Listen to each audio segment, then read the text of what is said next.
জুতা কার জুতা কার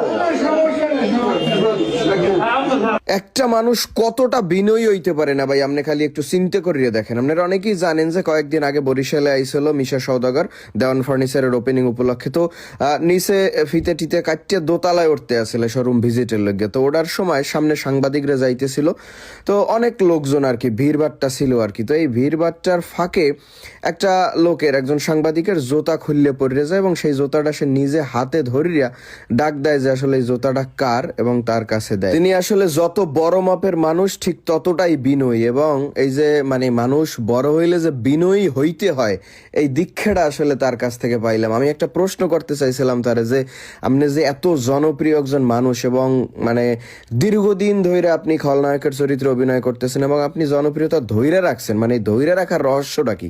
তো আসলে মানে প্রশ্ন করা লাগে না বা করার সুযোগও পাই নাই, উত্তরও পাই নাই, কিন্তু এই ভিডিওটা এডিট করতে যাই এই ফাইলটা দেখে মনে হয়েছে যে আসলে এই লোকটা আসলে এত বড় মাপের মানুষ কিংবা এই জনপ্রিয়তা ধরিয়ে রাখার মূল রহস্য কি?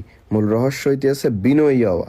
আপনি যদি বিনয়ী হন না ভাই, অহংকারী না হন, তাইলে আসলে আপনি কোনোখানে যাই ঠেকবেন না। কিন্তু মোরা অনেকেই আছি মনে করেন যে অল্প একটু জনপ্রিয়তা পাইলি আর হোগা হাতে লাগর পাই না। ঠিক আছে, এটা আমার জন্য অনেক বড় শিক্ষা আর কি।